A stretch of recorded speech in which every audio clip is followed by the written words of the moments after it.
Bismillah, assalamu alaikum. Thank you everyone for sticking around. I know it's been a very long day. In Arabic they say آخرها أطيبها, and this is going to be very short and sweet. And to be honest, there's no update. I just have a few recommendations in regards to pregnancy and liver disease. So, pregnancy is hard. I'm a mother of 4 and without any chronic illness or any complications, and it was difficult enough. Put in a chronic illness that's makes your management very challenging. I run a clinic that's mostly liver patients, and I had 5 pregnancies patients, 5 patients that are pregnant last year without pre-pregnancy counseling. One of them ended up in a peripheral hospital with a life-threatening upper GI bleed. So unfortunately, my hospital doesn't have a maternity obstetric unit, but we do have a maternal medicine unit that I try to work closely with. The talk today will be split into 2: pregnancy-associated liver disease and pre-existing liver disease and pregnancy. So the first part is something that I just have to mention. It's hyperemesis gravidarum. It's intractable vomiting, and it's not a true liver disease, but abnormal livers in approximately half of the cases, and they do come to our ER before we shift them off to an obstetric hospital. They're abnormal liver tests that in pregnant women presenting with abnormal liver enzymes with or without hyperemesis, in the first trimester, we have to rule out other abnormal liver and other causes for elevated liver enzymes. Management of hyperemesis is supportive, mainly IV fluids and you collect electrolytes, and honestly, there's no medication, and it's not a hepatology issue. Our major concern is intrahepatic cholestasis of pregnancy. Most common cause of cholestasis during pregnancy, it reoccurs in 40 to 70% of subsequent pregnancies. It is reversible, which is great. It happens in the 2nd or 3rd trimester. It has a rapid postnatal resolution, and the risk factors are usually maternal age, above 35, molliparity, history of oral contraceptive use, history of fertility treatment, and history of previous intrahepatic cholestasis of pregnancy. Please do note, when we do have a patient with intrahepatic cholestasis of pregnancy, you also have to tell her not to take an oral contraceptive pill, because she'll end up with a very similar picture. So it mainly has geographic variations. In Europe, it has very low incidence compared to South America, where it can happen up to 28%. Unfortunately, I don't have data from Kuwait. It says that it's more common in the colder months because of low maternal levels of selenium and zinc. And I think patients are genetically susceptible. So what causes it? What's the exact pathophysiology? We don't really know, but it appears in late pregnancy when serum concentrations of estrogen reaches their peak. It has a higher incidence of twins, double the hormones, which has higher estrogen levels, and resolves after delivery when hormone levels fall. So the main common symptoms is pruritus, which typically predominates on the palms and soles of the feet, and worse at night. 25 weeks of gestation, with 80% of the cases occurring around the 30th week. Other symptoms can have steatorrhea, malabsorption of fat-soluble vitamins, weight loss due to cholestasis. Jaundice has an incidence of up to 25% and can develop up to 4 weeks after the pruritus. Some also complain of dark urine and pale feces. The most important biochemical test is bile acid concentration, which can be the first and only abnormality. Unfortunately, we don't have this test available at the public hospitals, but we can definitely do them in the private sector. Serum bile acid values may fluctuate and increase with advancing pregnancy, therefore it's advisable to check it frequently. The levels of the serum bile acids has a prognostic value. So Genes et al. Prospectively analyzed the relationship and the risk of adverse perinatal outcomes, including stillbirth and serum bile acids in women with intrahepatic cholestasis of pregnancy. And the serum bile acids more than or equal to 40 micromoles per liter has a poor outcome. The main labs is ASTs can be up to 20 times the normal levels. GGT is normal or can be moderately elevated in a third of the patients. Bilirubin rarely exceeds 100 micromole. Alkaline phosphatase can be elevated, which is non-specific because it can come from the placenta. PT is normal unless she has vitamin K due to malabsorption. Ultrasound is normal, and the ducts are totally fine. Liver biopsy is not necessarily. However, there are an uncertain diagnosis. You can consider liver biopsy. When a woman is jaundiced without pruritus, the symptoms beginning more than 20 weeks of gestation, persistent abnormal labs after 8 weeks of delivery. So in a patient with suspected ICP, other hepatobiliary diseases must be excluded.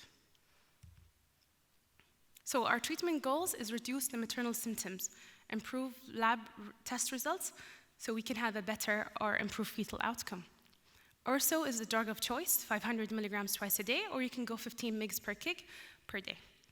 Urso is safe. There's no maternal or fetal adverse effects that have been reported. In women who do not respond to Urso, you can give them rifampicin, which is a category C medication. However, there is not much on the safety profile or that has been reported about rifampicin and fetal outcome, which is very important that you improve the maternal symptoms so she can be sane during her pregnancy. Our next issue is acute fatty liver of pregnancy, which is a microvascular fatty infiltration of the hepatocytes.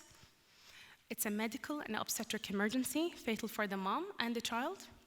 Absence of early recognition and appropriate management can be extremely dangerous. So they can present variable with non-specific symptoms from nausea, vomiting, abdominal pain, headache, and malaise.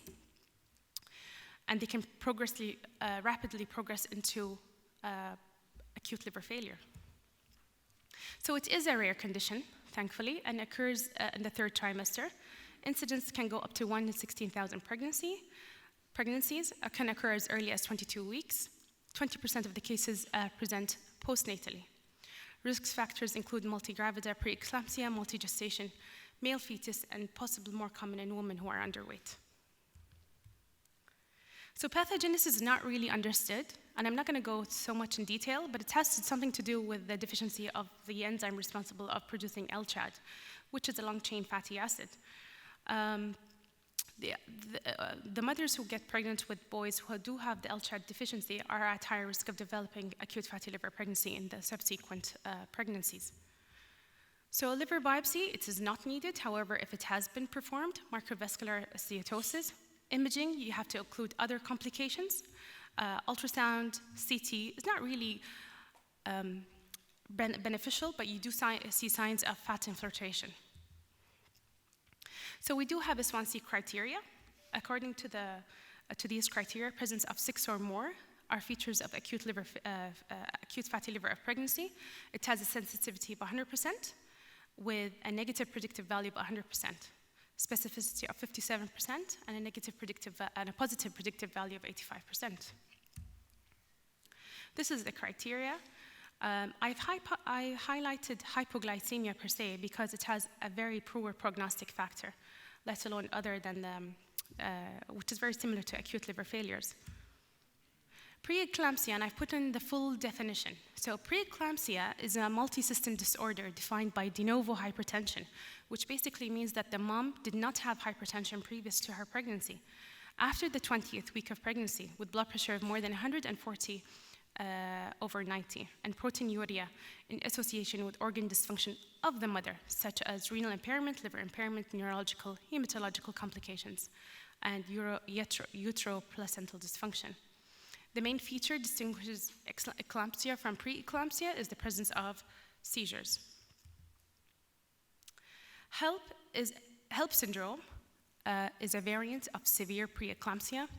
12% actually progress from preeclampsia, but unfortunately can occur in normotensive patients. The risk factors for HELLP are advanced maternal age and multiparity.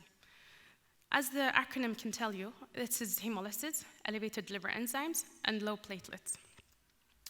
It can be diagnosed antepartum, 70% of the women between 27 to 30 weeks, or even the postpartum period. And if it does happen in the postpartum period, it's usually 48 hours after delivery. And even if she is normotensive, she can have proteinuria and prior to delivery.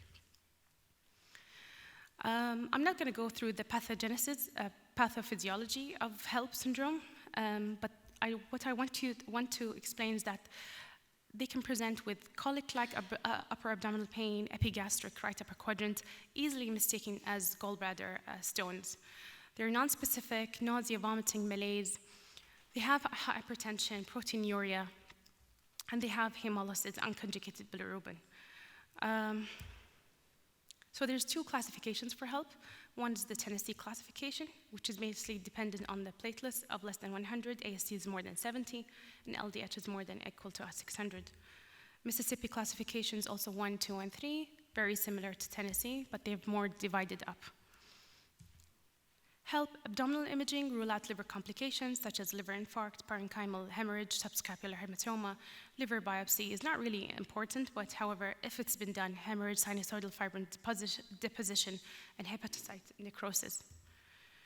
HELLP and fatty liver and acute fatty liver are very similar in presentation, and it's very important to say that you have to distinguish HELLP from other rare life-threatening diseases such as TTP and HUS. So this is pre-existing liver disease. Pregnancy is relatively rare in women with liver cirrhosis when it's spontaneous. Risk of spontaneous abortion, prematurity, and perinatal death are very high, but pregnancy is not contraindicated when it's done in the same and when it's done in the correct setting. The outcome of pregnancy is related to the severity of the maternal liver disease. Westbrook et al. Showed that preconceptional MELD of more than equal to 10 had an 83% sensitivity and specificity for predicting liver decompensation during pregnancy. So what does that mean? That we have to optimize care of the mother before counseling her to get pregnant or not. So what happens when a lady presents with a variceal bleed? It is the most serious complication. She has a worsening of her pulmonary hypertension because of the circulating blood and direct pressure of the gravid uterus on the inferior vena cava, impairing venous return. Variceal bleeds occur mainly during the second and the third trimester, second trimester, and the second stage of labor when the lady is just about beginning to push. The management of varices is essential before and during pregnancy. GI bleeding from varices has a high mortality and morbidity rates in women with pre-existing cirrhosis. So the patients with non-cirrhotic portal hypertension, what about that group? Can she get pregnant? So they have a preserved synthetic liver function, and their reproductive system is rarely affected. The incidence of variceal upper GI bleed in these women are very similar to those with cirrhosis. However, the overall prognosis is significantly better. Varices that lack high stigma should be treated with beta blockers, even though there is a risk of lower birth weights for the babies. Spironolactone should be discontinued. So ladies with a variceal bleed, they should go for banding. Vasopressin is not recommended during pregnancy, and insertion of TIPS as life-saving as a therapy should be thought of. So now we'll talk about the viral hepatitis, chronic hepatitis B. All pregnant women should be screened for hepatitis B in pregnancy. EASL recommends that women with childbearing age without advanced fibrosis cirrhosis who plans to get pregnant can delay therapy. However, the ladies with chronic hepatitis B infection and advanced fibrosis or cirrhosis, treatment should be recommended, especially TDFs. So who are at risk of spreading their infections to their newborns? It's the ladies with hepatitis B antigen and a high maternal viral load. So these are the ladies that we should really target and treat Immunoprophylaxis failure occurs mostly in those group, and therapy should be started. Of course, the vaccination and anti-HBs immunoglobulins should be given to the newborns within 24 hours of delivery. Pegylated interferon is out and completely contraindicated during pregnancy.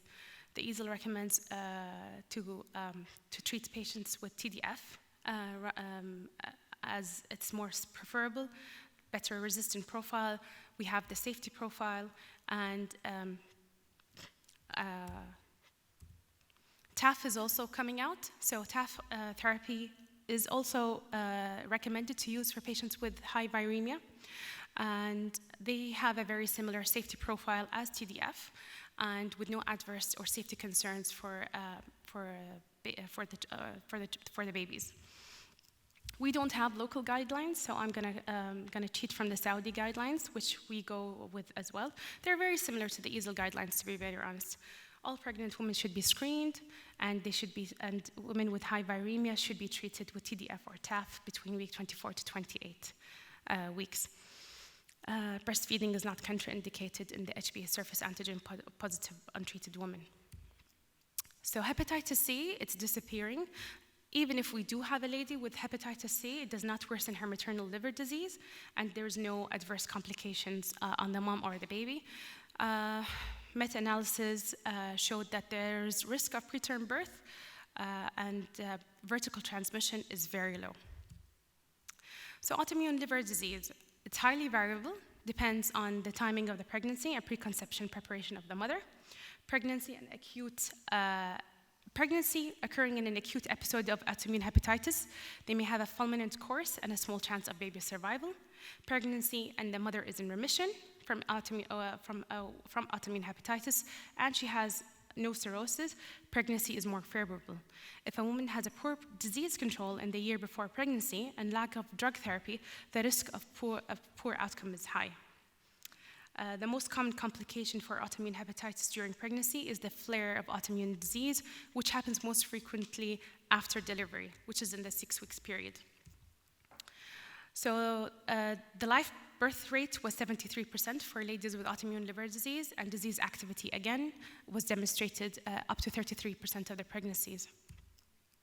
Wilson's disease, I just put this slide last minute because I thought there wasn't any Wilson's in Kuwait, and why would they come to my clinic? What are the chances that she would be pregnant? But hey, someone turned up pregnant with Wilson's disease. So I told her that she is currently being monitored by myself and the maternal fetal clinic, and we have just decreased her dose, and we're just keeping an eye on her. Liver transplantation and pregnancy, which is going to be the last part of my discussion.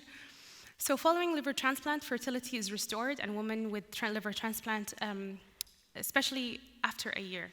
The most important issue is that we are worried about the mother and the graft. And the mother still needs optimal immunosuppression, and we need to make sure that the baby is safe. So in a study of 117 conceptions, 79 women with liver transplant, maternal adverse effects were mainly preeclampsia and eclampsia, 15%, acute ciliary rejection, 15%, gestational diabetes, 7%, graft loss was 2%, and bacterial sepsis was 5%. 29% of the neonates had low birth weight, prematurity of 31% of the cases. The immunosuppressive therapy was either cyclosporin or tacrolimus, and did not significantly influence the adverse effects. So acute rejection was observed in women who became pregnant within 12 months after liver transplant. Therefore, it is recommended that pregnancy should be delayed 1 to 2 years following liver transplantation and to achieve stable immunosuppressive therapy. Dr. Muneera, 2 minutes left. 2 minutes left. Okay. So this is a meta-analysis published in March 2021. Pregnancy outcomes after liver transplantation, a systemic review and meta-analysis. This is 1,430 potential studies, 38 studies with 1,131 pregnancies. That was analyzed. Live birth was 80.4%. The mean gestational age was 36.5 weeks. The rate of miscarriages was 16.7%, which is very similar to the general population, which is very reassuring to our patients. The rate of preterm death, preeclampsia, and cesarean delivery was higher when compared to the normal general population. So liver transplantation, it's a long life immunosuppression. Drugs are safe to be used like steroids, azathioprine, and tacrolimus. MMF should be stopped and in fact discontinued 6 months prior to conception. Pregnant women with liver transplants should be closely and regularly monitored by a multidisciplinary team, hepatologists, doctors specializing in transplant medicine, and obstetricians. So in summary, pre-pregnancy counseling is important. Severe intrahepatic cholestasis of pregnancy associated with serum bile acids of more than 40, so we need to control them. We need to control symptoms and target appropriate labs of bile salts less than 40. Acute fatty liver disease is a medical and obstetric emergency. We don't have liver transplant or rescue transplant, but plasmapheresis delivering the baby could be the only 2 options available in Kuwait. All pregnant women with high viremia should be treated with TAF or TDF. We need to control the disease in autoimmune hepatitis. Pregnant women with liver transplant should be monitored closely by a transplant hepatologist and an obstetrician. Thank you very much.